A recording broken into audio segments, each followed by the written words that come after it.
dear students, today I am going to explain the D part, that is critical angle and total internal reflection. What is the total internal reflection and critical angle? As we all know that when the light ray enters from one transparent medium to another transparent medium, then it changes its path. And we know the property that when the light ray moves from optically rarer medium to denser medium, then it moves towards the normal. And when the light ray enters from dense to rare medium, then it moves away from the normal. These are the two basic conditions which will be applicable in this part. Okay. Before defining the critical angle, I am going to explain some property. The first property is when the angle of incidence is less than the critical angle, then the light ray, this is the normal, it is the denser medium and it is the rarer medium. When the light ray enters from denser medium to rarer medium, when the angle of incidence is less than the critical angle, then after when it incident from dense to rare, then it moves away from the normal. Second condition, when angle of incidence is equals to critical angle, this is the dense, this is the rare, angle of incidence is equals to critical angle, then the refracted ray makes 90-degree angle with the normal. And the third condition is when angle of incidence is greater than the angle of refraction, incident ray is I. When the angle of incidence is more than the critical angle, then it reflects back to the same medium, that is in the dense medium. These are the three basic properties. We have to define critical angle. By this second point, we can say that when the angle of incidence in denser medium corresponding to the rarer medium, the angle of refraction is 90 degree, angle of refraction is 90 degree, then it is called critical angle. Critical angle is the angle of incidence in which denser medium corresponding to the rarer medium, angle of refraction is 90 degree. So simply we can say that critical angle is the angle of incidence in which denser medium corresponding to which the angle of refraction is in the rarer medium is 90 degree. This is called the critical angle. Or we can say that the angle of incidence at which the refracted ray makes 90-degree angle with the normal is called critical angle. Okay, it is represented by the letter IC because critical angle is the angle of incidence at which the refracted ray makes 90-degree angle. Okay, so I hope it is clear. Now we have the relation between critical angle and the refractive index. As we know that mu is equals to sin I by sin R by the law of refraction. In case of critical angle, angle of incidence will be critical angle and the angle of refraction will be 90 degree. We know that the value of 90-degree angle is 1. So mu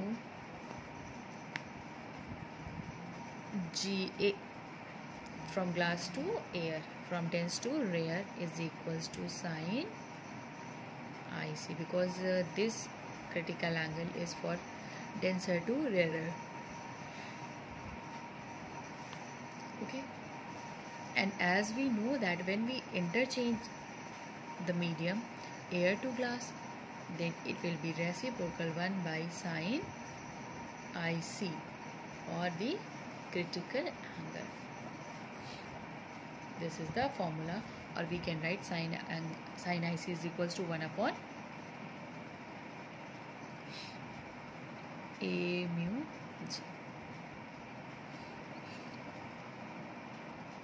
Next we have factors affecting the critical angle. There are two factors which affect the critical angle. The first is wavelength or color of light, and the second is temperature. How the wavelength depends. The critical angle or the refractive index, as we know that by the formula mu is equals to lambda by lambda dash.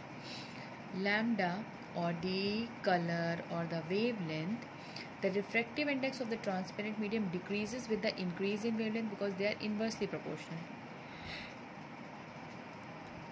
Therefore, the critical angle for the pair of medium is increases with the increase in wavelength because they are directly proportional. Wavelength is directly proportional to the critical angle, so critical angle increases with the increase in wavelength. Next we have dependence on temperature. The critical angle increases with the increase in temperature. When we increase the temperature, then the refractive index decreases, so the critical angle increases. So next we have the total internal reflection. This third condition is for total internal reflection. When the light ray or when the light ray incident at an angle in the denser medium corresponding to which the angle of refraction in spite of refraction the ray reflects back to the same medium is called the total internal reflection. We can see these three figures.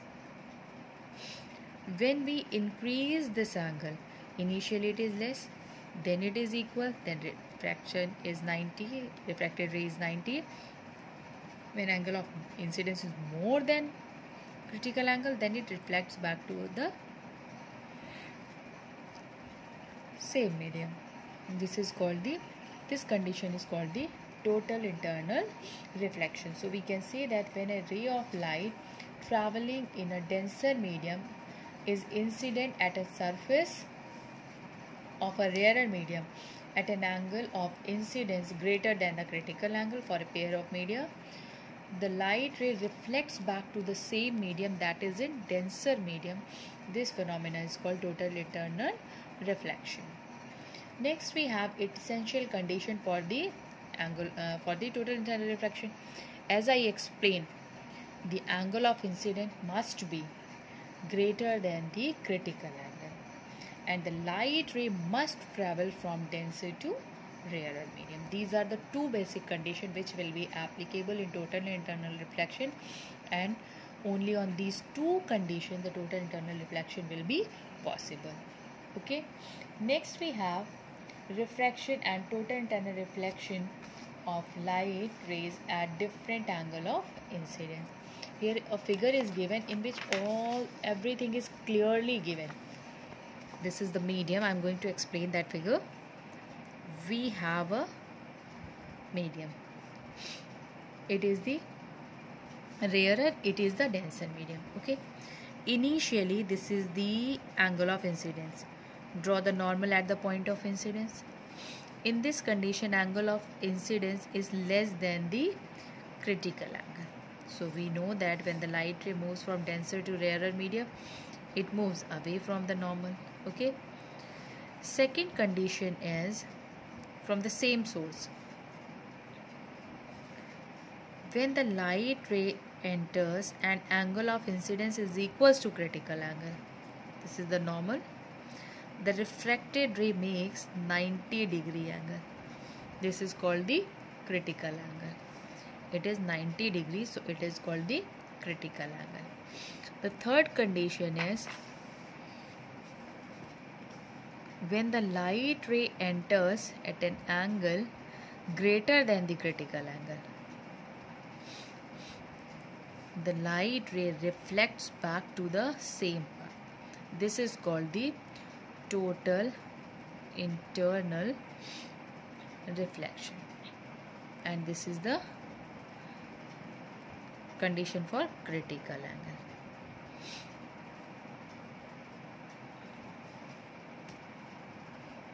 Next we have total internal reflection in a prism. How the total internal reflection takes in a prism. The first condition is total internal reflection in a prism or in a right angle prism. We have the different conditions. In first condition, the reflection is taking place in a right angled prism. This is the right angled prism. Okay, it is 90 degree and these two angles are 45. This is the incident ray. Okay,